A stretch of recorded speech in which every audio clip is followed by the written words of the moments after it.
अपने और पड़ोसी कंट्री सांस्कृतिक की तौर तरफ से हम पे जाते हैं। इंडोनेशिया और भारत हमेशा से जुड़े रहे हैं। अमन गिरी जी, वहां पे आज भी रामायण का मंचन होता है, रामायण बेले कहते हैं, कई जगह पर उसका मंचन होता है।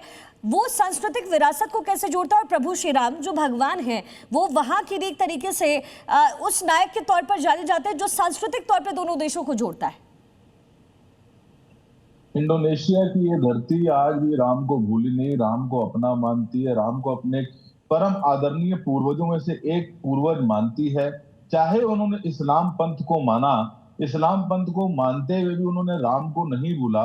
और यही परिवर्तन, यही एक बड़ा फर्क है भारतीय मुसलमान में और इंडोनेशियन मुसलमान में। किस तरीके से वो राम की धरती पे होकर भी राम को भूलने का काम करते हैं और वो राम से दूर होकर भी राम को अपना मानते हैं।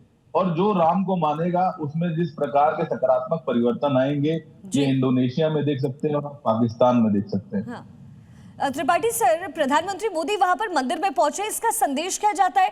चाइना पर और आसियान देशों का कनेक्ट इससे कैसे होता है? क्या असर पड़ेगा? देखिए, चाइना पर इसका मेरे ख्याल से कोई ऐसा असर नहीं पड़ेगा। जो प्रधानमंत्री मंदिर जा रहे हैं, प्रधानमंत्री ने और जगह जो बात की है, ये सब भारत और इंडोनेशिया के बीच में होने वाले संबंधों को और प्रगाढ़ करता है।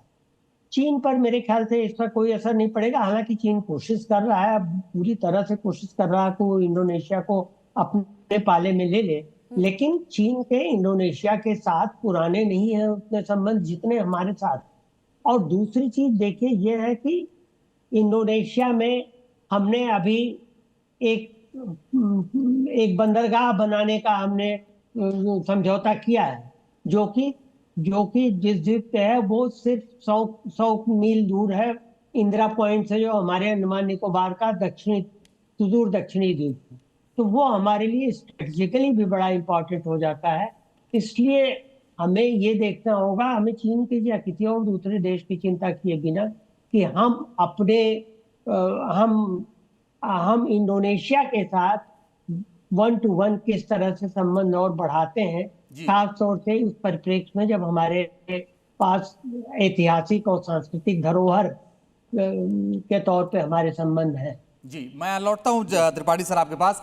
रविंद्र सचदेव जी, आपकी बात अधूरी रह गई थी बीच में, मैं चाहता हूं उस बात को आप कंप्लीट करें। सॉरी, कौन सी बात? जो आप कह रहे थे कि वहां से सीखने की जरूरत है कि कैसे वो अपनी संस्कृति को बचाए रखते हैं, और एक बड़ा मैसेज है। ओ यार, डेफिनेटली बड़ा मैसेज है, बहुत बड़ा मैसेज है। और बाय द वे, इस समय जो ये कल्चरल तो है ही है, उसमें कोई डाउट नहीं। मैसेज है, ये जियो पॉलिटिकल मैसेज है, हम उसको डिनाई नहीं कर सकते। और इसमें जियो पॉलिटिकल रियलिटी भी है। इंडोनेशिया को चाइना अपने इन्फ्लुएंस में लाना चाहता है जी, उधर अमेरिका भी इंडोनेशिया को अपने इन्फ्लुएंस में लाना चाहता है। तो इंडोनेशिया एक तरह से इन दोनों देशों के बीच में काफी इंटेंस कंपटीशन के बीच में है।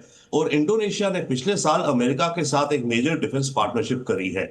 तो चाइना विदाउट डाउट इसको बड़ी ही बड़ी क्लियर आई से देख रहा है। जैसे एम्बेसडर त्रिपाठी अभी बता रहे हैं, इसमें एक पोर्ट का भी एग्रीमेंट है, जिस पोर्ट को हम जॉइंटली डेवलप करेंगे। और बार बार बात होती है, मलक्का स्ट्रेट एक चोक पॉइंट है चाइना की शिपिंग के लिए। तो चाइना डेफिनेटली इसे देख रहा है, थोड़ी चिंता की नजर से देख रहा है। पर पॉइंट है कि हमारे पास एक कहें तो एक अलग स्पेशल लीवर है, जो कि है हमारी कल्चरल रिलेशंस। और जो ये विजिट हो रही है, इसमें एक चीज और मुझे नजर आती है कि भारत जो है अपने सॉफ्ट पावर में संस्कृति का बड़ा अच्छा इस्तेमाल कर रहा है। इसका दूरगामी परिणाम क्या नजर आता है? और क्योंकि इतने सालों पहले जो सभ्यता, जो संस्कृति पहुंची होगी, वो आज भी वहां पर जगह जगह नजर आती है। त्रिपाठी सर ने भी बताया, घर के बाहर मंदिर होते हैं और वही पूजा पाठ की जो पद्धति है वो अपनाई जाती है। इसके दूरगामी परिणाम क्या दिखते हैं और क्या वजह हो सकती है सर? देखिए, बिफोर आपके पॉइंट को मैं एक चीज और कहना चाहता हूं। ये केवल हम ही अपनी सॉफ्ट पावर यूज नहीं कर रहे, तो इंडोनेशिया भी यूज कर रहा है ना।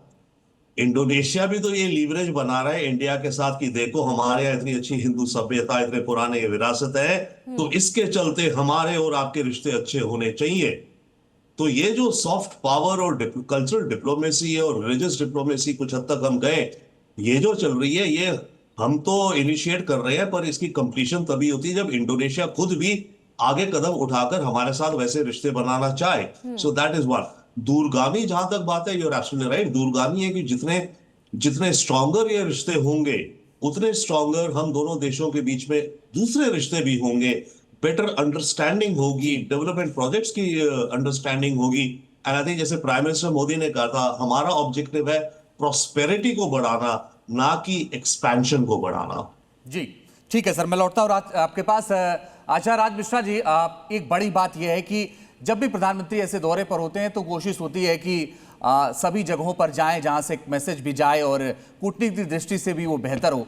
मगर इंडोनेशिया में मंदिर में जाना, और जैसा जेके त्रिपाठी सर कह रहे थे कि वहां की संस्कृति अलग है, वहां से हम क्या सीख सकते हैं? देखिए, एक सबसे बड़ी बात तो ये, वहां से अगर मैं सीखने की बात करता हूं तो सबसे बड़ी विशेषता ये है कि अपने मूल जड़ को नहीं भूलना चाहिए। अगर हम कहीं से सीख सकते हैं तो इंडोनेशिया से सीख सकते हैं। बेशक वो कन्वर्ट हुए, लेकिन जैसा कि अभी हम सब लोग चर्चा कर रहे थे कि उन्होंने अपने जड़ को नहीं भुलाया।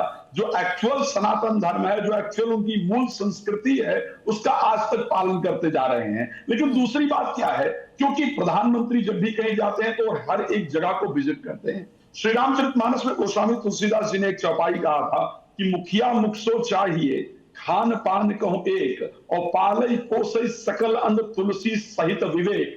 जो किसी भी राष्ट्र का मुखिया होना चाहिए ना, वो ऐसा विवेकवान होना चाहिए, इस प्रकार का होना चाहिए कि वो सभी और यही होता हुआ चीजों नजर भी आ रहा है। आचार्य राज जी, एक आखिरी सवाल जरा क्विकली जवाब दीजिएगा। प्रधानमंत्री मोदी के आने के बाद कई ऐसे देश हैं जहां मंदिर का निर्माण हुआ। अयोध्या में मंदिर बनने के बाद क्या सनातन के प्रति लोगों की उत्सुकता बढ़ी है?